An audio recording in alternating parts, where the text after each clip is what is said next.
フルカウンター Alright lads, welcome back to Before You Summon, but this time, Before You Simp, because we now have Summon DIANE, and if you don't know on the channel, we always do this every single time a new banner comes out. We're going to go through everything about the character, is it worth summon, also what's coming next. This time, it's pretty obvious, you know what's coming, we all know what's coming. Holy War Assault, it will be coming out literally right after this banner, so literally, what, a week and a half now on JP, and literally 2 weeks for us in Global, and already, this is already a massive skip for that reason alone. However, this character's actual importance is quite big comparable to other characters. So let's just run through what she does. Oh, so I guess before we actually do it, I have 90 diamonds, so I'll just summon. This is my JP account. I do not play JP or care about it, so I'm not really too fussed it. However, if I get her, we'll be balling. Right, so probably got absolutely shafted, so hopefully I don't get this unlucky on Global, because I do plan to do a few summons, probably like 5 multis or so, because it is an actual seasonal banner, and I do want to get some of the seasonal characters, and we got absolutely nothing, so hopefully it does happen on Global. But let's start with the banner, because as to be fair, a nice part to it, it's all the summer characters and all like the Valentine characters too, so it's kind of nice to get in and pull these characters, because they are quite rare. So we have Alaskala, not a must-use character, but somewhat decent, actually somewhat usable towards the actual new Skull and Hearty raid boss that you kind of want to get up. Elaine, or Lex, sorry, never going to use her, but if you want to get her for the box, you see probably. Sun Merlin's still really good, man. If you haven't gotten her, you're missing out. She is by far still one of the best characters in PvP right now. Then the rest is kind of meh. Oz and Hawk, this kind of a mean character, but you want to get that guy 6-6. I think I'm literally 1 or 2 off, so I hope I get him at least once here. Derry, I want to get more times to get more deeps for her. And then, of course, we have the new Summer DIANE at 0.5%. Really hating these banners right now. If you don't know, throughout the last year now, or literally all this year, basically, they're releasing solo banners without giving us 2 characters, where before last year, we used to get 2 banner characters, so the rate was 1% between the 2. Where now, it's just 1 character and they're not increase the rate. So I really hope they start just increasing the rate to 1% if they keep doing these solo banners. But DIANE, I think I can't see her outfit, and I guess I've not been spawning it, but hopefully it's a lot better than this one. This one's decent, but I think the other one might be a bit better.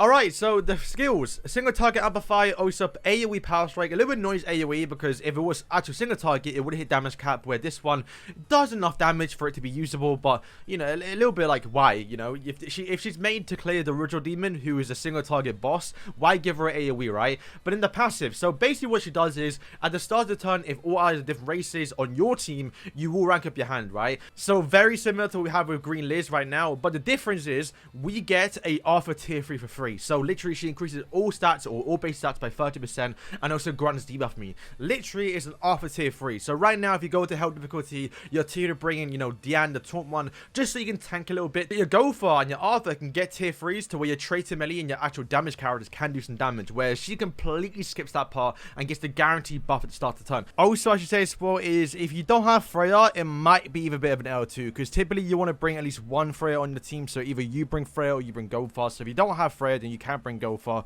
but then you might struggle to find other people, because if they're using Gopher as well, then you're not really getting that optimal 3-turn clear, when at that point you'd rather just bring the Queen DIANE and win the Arthur strategy. So you gotta have a lot of stuff for this actual combo hit to work. So yeah, I thought I'd add the end, because if you don't have Freya, then I guess you could bring Rare Skinner, but then at that point, I don't know, bro. So if you don't have Freya, then it's almost like, oh, you can't resummon in a way. However, the buff only applies to herself, which is a bad thing, because that means that allied raid bosses, if they don't have this DIANE, they still need to bring Arthur, they still need to bring Gopher. It's still not as bad as having, like, you know, the normal setup we have right now with the actual Queen DIANE, for example.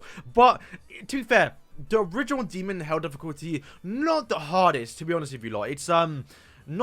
It's annoying. I mean, I don't think I failed it. Like, I think we all know what to do now. Maybe you get cocked a bit about RNG, but the chances are you're going to clear it, and there's so many opportunities for you to do it. So, it's not needed. That's what I'm trying to point out. The character will make your life easier, and to be fair, I think everyone kind of saying this right now, that all the whales and also a lot of people that have planned to summon for this character are going to end up kicking you. So, if you don't summon for the DIANE, you are going to get kicked from a lot of raid bosses, and also not get invited to some, because you no longer have the go-to team. So, I think it's still fine, though. I mean, I think, I'm not planning to summon, because obviously you lot know I am a massive simp for DIANE, but also Chandler. And Chandler kind of the mascot for the channel. So even though I'm going to have to probably skip Holy War Assault, I'm going to probably summon Demon Chandler afterwards. And then just start saving for the collaboration, which should come out towards the actual end of the year. So honestly, this is a very tough banner. The ultimate doesn't really matter. You're not really using it. I'd say one thing though. I mean, it'll be a while before it happens, maybe, but she might become free. And we saw Liz, right? The green Liz right now, she's like the must needed for the actual hell difficulty Belmov, and also kind of must needed for the actual Grey Demon. And they gave her for free because literally you needed her. If you didn't have her, like, you couldn't do the actual content.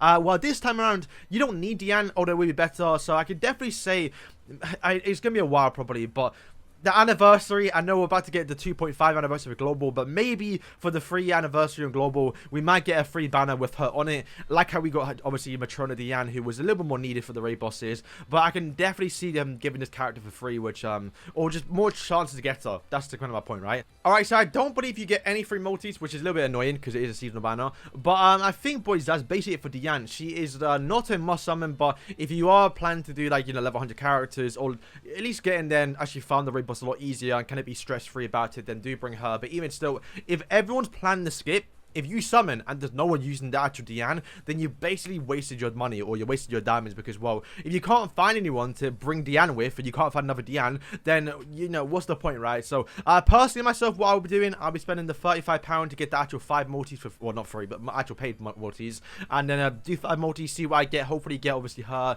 maybe hopefully try and get, every Red Olson Hawk, and maybe try and actually get Elette, or also Halloween Melascula, because I want to get those characters and hopefully get lucky enough to get her. If I do, I'll be buzzing, because then I just kind of saved a lot of diamonds, and that's kind of what I'm hoping for, really.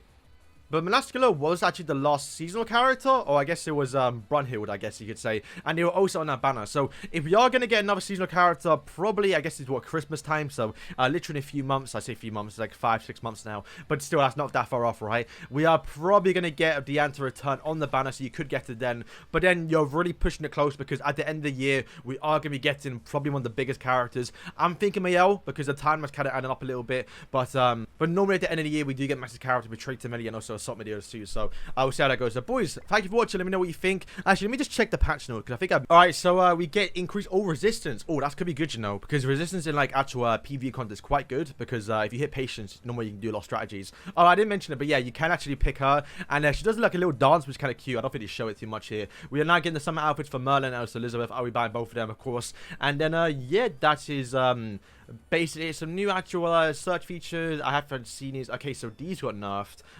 Or buffed, I should say. Nerfed, I think it's more easy now. I guess, oh, that's actually good, actually. On the fan face, you don't actually drain them more. Sorry, this is not really relevant towards the video, but I've not actually seen these actual patch notes just yet. And then, yeah, that is basically it. So, boys, thank you for watching. Oh, okay, I got baited. I thought we were getting costume discount, but it's only for the actual summer outfits, which, to be fair, I might buy a few. I might buy Guido signs. So, boys, that is actually it this time. So, boys, thank you for watching, and, yeah, peace.